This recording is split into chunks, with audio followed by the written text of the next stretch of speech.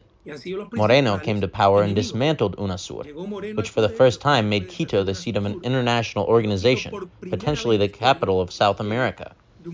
However, this individual, out of hatred and appeasement, dismantled UNASUR. So we face both external and internal enemies of the much-desired Latin American integration.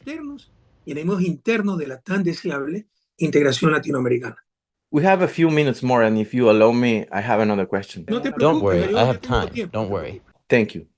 In my opinion, the mining conflict is the biggest conflict in Ecuador, and it could be the reason why the left has not been able to pan out and form a coalition like they have in Uruguay, an all-left coalition. What do you think about the inability of the left to form a coalition in Ecuador? Ya, por si acaso, solo que me gusta ser preciso, son 20 países latinoamericanos, pero 18 hispanoamericanos. Entre los 20 está Haití y Brasil. Yes, to clarify, I like to be precise. There are 20 Latin American countries, but 18 Hispanic American ones.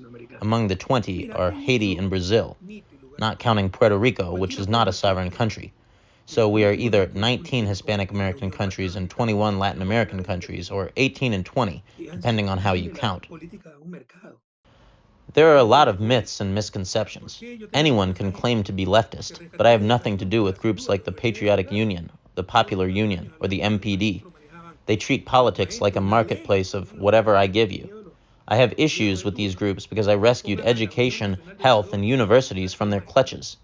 Each year there was a teachers' strike because they controlled the teachers and used fear to manipulate the National Union of Educators, or Teachers Union.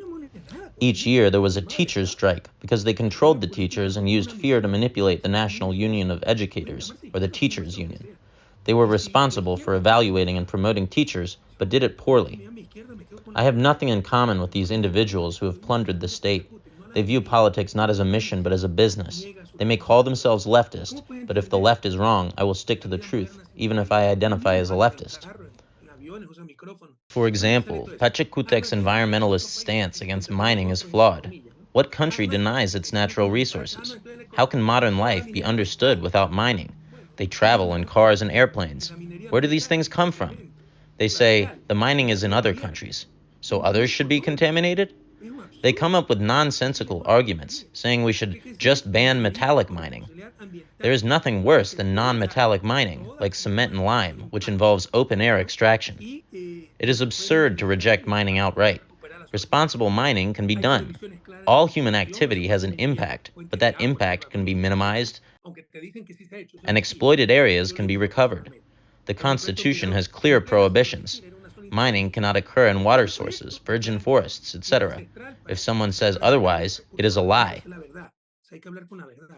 I have seen this firsthand. My mining project in Mirador is in the jungle. They lie, claiming it is ancestral land to extract resources from the mining company. That is the truth. The opposition to metallic mining but acceptance of non-metallic and open-pit mining is contradictory. Opposing large-scale mining while accepting small-scale mining, which lacks advanced technology and is more pollutive, is another contradiction. As a politician, academic, and honest person, I cannot support this. Politically correct positions that do not withstand analysis are problematic. The mining issue is complex. A significant part of Ecuador's future and Latin America's opportunity for development lies in natural resources. We should not deny ourselves this opportunity, but it must be managed responsibly.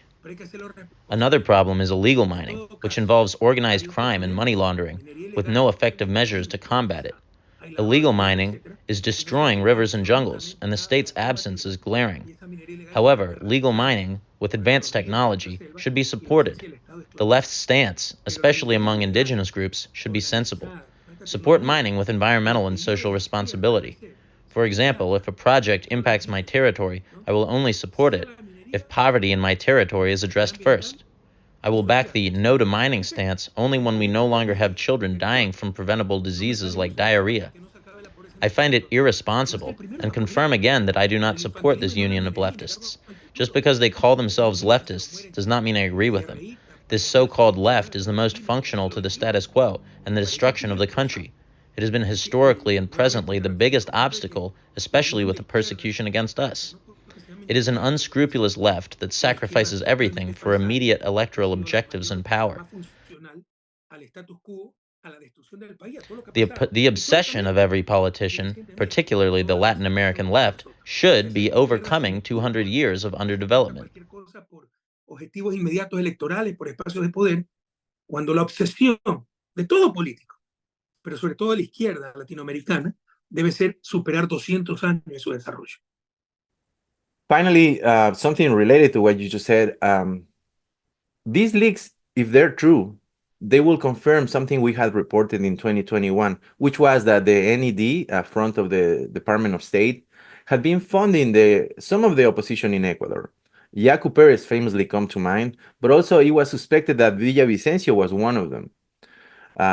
Now, the leaks offer proof that he would actually been working for the Americans for what seems to be like a decade. What do you think about this? Look, to complete the previous idea and make it very clear, I don't like mining, but I like poverty even less. I'm not going to reject an opportunity to overcome poverty because of childish fundamentalism. But now, even formal mining is a challenge because they have eliminated the Ministry of Mining and defunded the Mining Regulation and Control Agency. They removed all these institutions, and now it's a disaster. Yeah, they take whatever they want, no one controls anything. Nobody controls anything. Nothing is left for the state, and they don't distribute royalties. We forced them to pay royalties in advance because you start a mining project and it takes 5 years before the first gram of mineral is extracted. Meanwhile, people say they don't receive anything. We forced them to pay royalties in advance, but all that was eliminated. You need to differentiate between bad policies and bad practitioners. Mining with legal, social, and environmental responsibility is one of the great opportunities to overcome underdevelopment. Regarding what you said, the National Endowment for Democracy is the financial arm of the CIA. The NED financed Yacu Perez, who was a creation of the U.S. Embassy. They also financed people like Lourdes Tiban through her NGOs and supported a range of other NGOs. This is part of their strategy, to use civil society funded by these entities to destabilize progressive governments. There's no doubt about the financing. It's not just suspicion, but backed by indications and evidence. The NED financed Mil Hojas, one of the platforms where Fernando Villavicencio worked, and it has been corroborated that he was an informant for the U.S. Embassy.